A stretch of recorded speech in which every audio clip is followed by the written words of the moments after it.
Bueno, me corresponde hoy, sentada desde mi querido país, Costa Rica, hablarles sobre un tema apasionante y del que podría hablar por muchísimas horas, pero voy a tratar de hacerlo breve como se trata en este tipo de programas. Vamos a ver el tema de los dispute boards. Los dispute boards es el nombre inglés que se le da a los comités de solución de controversias, que también son conocidos como comités de expertos, y al final del día vienen siendo una misma cosa.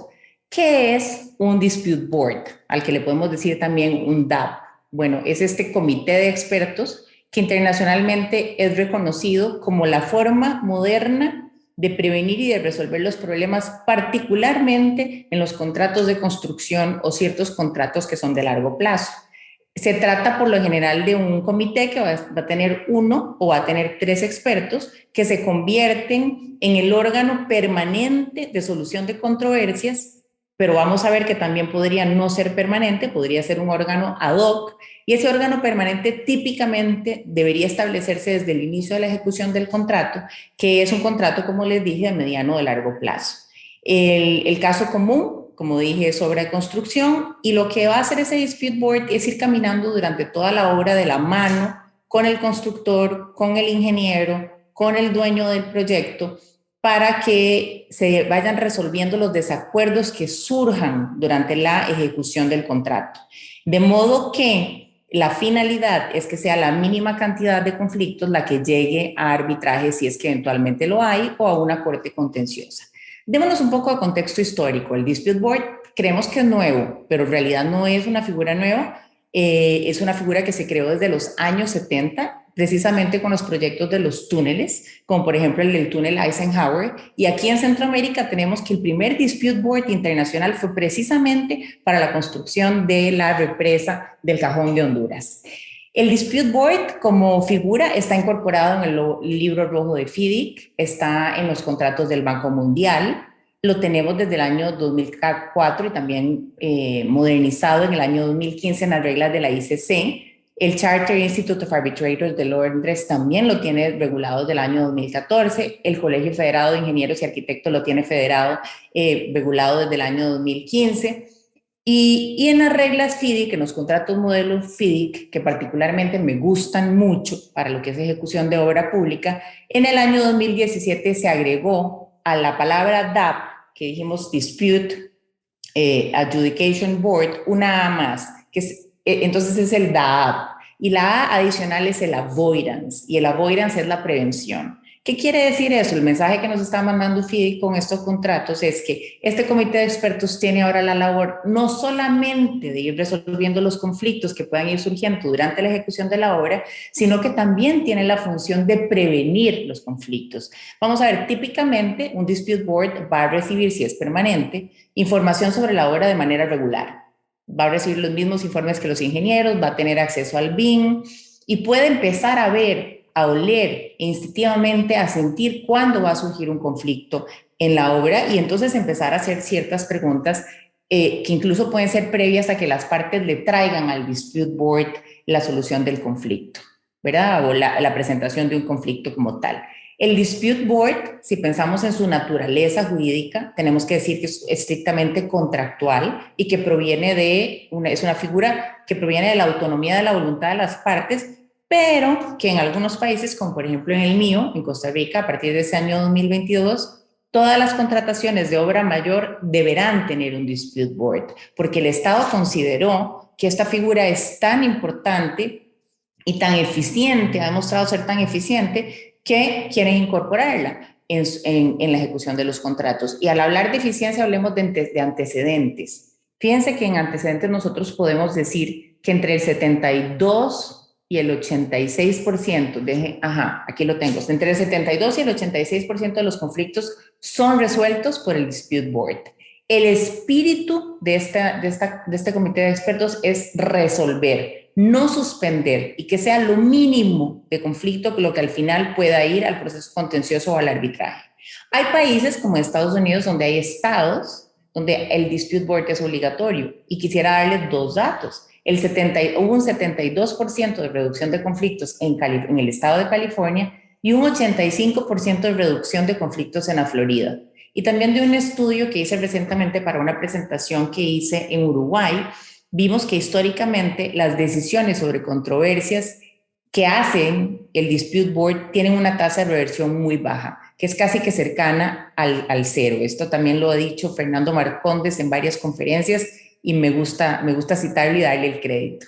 Y esta tasa de reversión se debe a la pericia y a la idoneidad que van a tener esos 3 expertos. Y uno dice, bueno, ¿y quiénes son esos 3 expertos? Son 3 ingenieros, son 3 abogados. Normalmente quisiéramos un mix, quisiéramos una mezcla donde tengamos tal vez 2 ingenieros y un abogado. Podrían ser 2 abogados, uno de ellos muy amante de la construcción, como yo, por ejemplo, y un ingeniero. Lo importante es que sí tengamos un abogado que conozca de construcción, porque el Dispute Board sí tiene que realizar un pequeño debido proceso, que no es igual al debido proceso que hacemos en los arbitrajes, pero es un debido proceso que se le da a las partes cuando alguna de ellas decide someter un conflicto a la decisión del Dispute Board. Y en este sentido hay que referirse a este Dispute Board como una herramienta de gestión contractual. Debemos ver al Dispute Board como esa entidad que se encarga de la prevención y de la resolución de los conflictos. Son nada más y nada menos que el vehículo ágil para evitar los conflictos, para dar una justicia rápida, que como les dije, cumple con un debido proceso, pero que no es el debido proceso como el que aplicamos en un arbitraje, y que tienen una importancia vital, y por eso se han convertido en una herramienta importante en estos tiempos, y es que hay muchos factores durante el proceso de construcción que pueden afectar el avance de la obra, y el deseo de todos, y particularmente casi que la misión del Dispute Board, es que el proyecto se termine en precio, en plazo y en calidad. Y por esa razón es que entonces las decisiones del DAP, cuando el DAP se establece como un DAP obligatorio, siempre deben ser ejecutadas. Es decir, si una parte, el DAP toma una orden y dice que debe ejecutar el constructor, por ejemplo, el contratista, una orden de cambio, o el contratante debe hacer un pago en particular, la orden debe hacerse, debe ejecutarse y el proyecto debe fluir. Como decía Alex Wageman y Cecilia Miso en varias conferencias que me gusta, la orden ejecutable es la orden que mantiene el flujo de sangre del proyecto. Entonces, y esto se debe a que las órdenes de los expertos están bien dadas. Entonces, esa decisión, ¿qué pasa? ¿Qué pasa para las partes? No me gusta, no estoy de acuerdo. Bueno, manifiesto que no estoy de acuerdo y puedo impugnar la decisión y puede ser discutida ante un juez, puede ser discutida ante un árbitro, pero tendrán que cumplirla de inmediato de todos modos. Mantenemos el flujo de sangre del proyecto. Y el juez o el árbitro podrán darle la razón a la parte, pero van a resolver en daños. De modo que se cumpla el propósito de que nunca se paralice la obra. El proyecto, entonces, cuando esto sucede, pudo avanzar, se salvó de los desacuerdos entre las partes y ese es el gran beneficio que caracteriza a los comités de expertos o dispute boards.